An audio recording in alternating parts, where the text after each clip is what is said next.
महात्मा गांधी से जवाहरलाल नेहरू की मुलाकात 1916 में हुई थी। नेहरू कहते हैं कि अपनी उनके बारे में लिखा है उन्होंने कि वेरी डिस्टेंट और अनपॉलिटिकल और वेरी डिफरेंट। लेकिन अगर हम थोड़ी सी आगे जाएं तो सरदार पटेल की एक चिट्ठी है जवाहरलाल नेहरू को, जिसमें सरदार पटेल कहते हैं कि गांधी जी शायद सबसे ज्यादा प्यार आपसे करते हैं।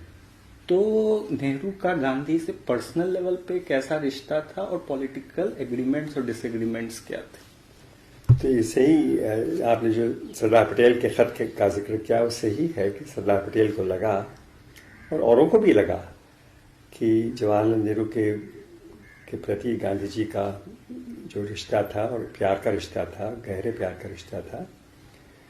और एक साहब थे जिनको आज लोग भूल गए हैं, लेकिन बहुत ही बढ़िया लेखक थे और थिंकर थे, किशोरलाल मशरूवाला। वो कुछ समय तक गांधी का जो अखबार था हरिजन, उसके वो एडिटर भी रहे थे। तो किशोरलाल मशरूवाला बताया करते थे कि गांधी और पटेल का रिश्ता भाइयों का रिश्ता था और गांधी और जवाहरलाल का रिश्ता एक बाप बेटे का रिश्ता था।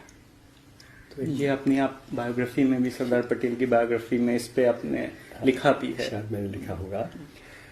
तो ये तो सही है कि गांधी समझ गए थे, मेरी राय में।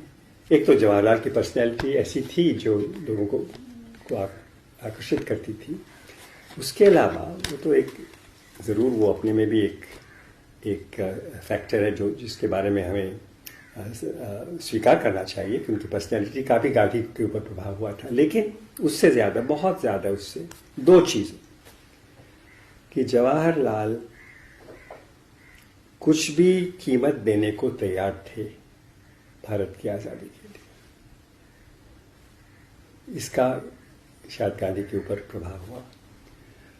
और दूसरे कि गांधी ने देख लिया था कि जहाँ तक ये हिंदू मुस्लिम संबंध का सवाल है, जवाहरलाल उसके लिए कुछ भी करने को तैयार है।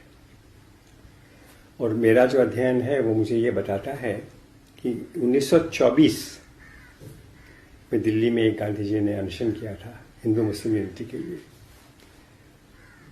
तो उस समय जवाहरलाल तो काफ़ी युवा ही थे, 36 होगी उनकी, 35 36 की उम्र रही होगी। तो गांधी जी से मिलने आए और उसके बाद से ऐसा मुझे लगता है कि जो रिश्ता था बहुत ही गहरा हो गया। और गांधी जी समझ गए थे कि अगर किसी इंसान में जो राजनीति में आया है और जो लोगों पर प्रभाव भी रखता है, लेकिन इस किस्म का इंसान वो इसलिए भी, इस काम के लिए भी तैयार है कि वो हिंदू और मुसलमान की दोस्ती को बनाए रखे और उस दोस्ती के लिए कोई भी कीमत देने को तैयार हो, वो जवाहरलाल है, ऐसा गांधी समझ गए। अगर हम सर देखें तो 1928 में महात्मा गांधी ने एक आर्टिकल लिखा था यंग इंडिया में। उसमें उन्होंने कहते हैं कि nation is safe in his hands, Nehru के बारे में। और भगत सिंह उसी टाइम पे आर्टिकल लिखते हैं कीर्ति में, जिसमें वो कहते हैं कि यंग यूथ को नेहरू को फॉलो करना चाहिए।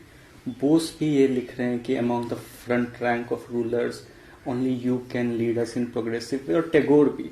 और सरदार पटेल कह रहे हैं कि इंटरनेशनली अगर कोई इंडिया को रिप्रेजेंट करता है तो वो नेहरू करते हैं। तो हम देखते हैं कि कितने सारे लीडर्स जो हैं वो नेहरू को एक एज ए फ्यूचर लीडर देख रहे हैं। तो क्या रीजन था नेहरू के प्राइम मिनिस्टर बनने का, और क्यों उनको सारे लीडर्स एक फ्यूचर लीडर के तौर पर देख रहे थे? तो हर एक के अलग अलग कारण भी हो सकते हैं कि पटेल ने क्यों ऐसा सोचा, सुभाष बोस ने, भगत सिंह ने, गांधी जी ने, वगैरह वगैरह। लेकिन शायद मेरी राय में कुछ 2-3 बातें इस प्रकार की हो सकती हैं। एक तो जैसे मैं कह चुका हूं कि वो हर कुर्बानी के लिए तैयार थे, जेल, पिटाई, मरना हो, कुछ भी हो।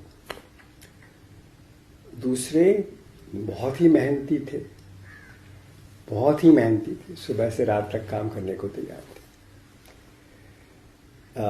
और कोई उनके लिए भारत की आज़ादी के अलावा उनके सामने कोई गोल नहीं था, उद्देश्य नहीं था।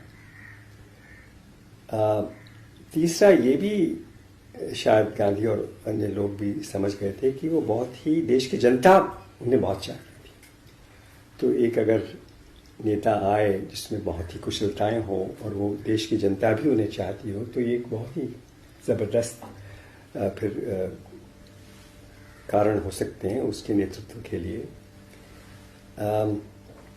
और ये भी था, शायद लोग समझ गए थे कि हो सकता है कि नेहरू को एक मंच से बोलना पसंद भी आए, अगर उसकी तस्वीर अखबारों में छपे तो उसको अच्छा भी लगे।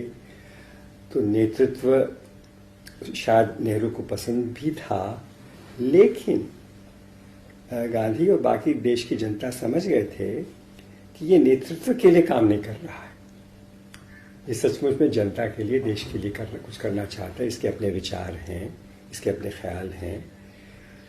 तो ये, और एक हम देखते हैं कि बाकी लीडर्स के मुकाबले एक वर्ल्ड व्यू भी था उनका इंटरनेशनली।